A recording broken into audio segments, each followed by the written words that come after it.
ഇനി മലയാളമാണ് ഞാൻ ചോദിക്കാൻ പോണേ. വാക്യത്തിൽ പ്രയോഗിക്കുക. പഠിച്ചിട്ടല്ലേ? കരിവാരി തേക്കുക.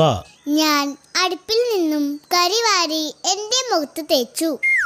നല്ല ഭംഗിയായിരിക്കും. ഇതായതിനെ പഠിപ്പിച്ചത്? ചേച്ചി. അടുത്തത് കേന്ദ്ര കഥാപാത്രം. ഇന്നലെ ഞാൻ ഭക്ഷണം കഴിച്ചത് കേന്ദ്ര കഥാപാത്രത്തിലിട്ടാണ്. നിനക്ക് കേന്ദ്ര കഥാപാത്രം എന്താണെന്നറിയോ? ഇല്ല, ചേച്ചി പഠിപ്പിച്ചതാ. എന്തൊരു കേന്ദ്ര കഥാപാത്രം? അത് വലിയൊരു പാത്രല്ലേ? നീ കണ്ട? എവിടെ? അത് ഞാൻ മറന്നുപോയി. കാണാൻ നല്ല ഭംഗിയാ. ഇപ്പൊ നീ പഠിപ്പിച്ചതേ മൊത്തം പൊട്ട തെറ്റാ. ഇനി അടുത്ത് ഞാൻ നോക്കട്ടെ. ചിരിച്ച് മണ്ണ് തപ്പി. ഞങ്ങളുടെ വീട് പണിയാനുള്ള മണ്ണ് ചിരിച്ച് ചിരിച്ച് മണ്ണ് തപ്പിയാണ് എടുത്തത്.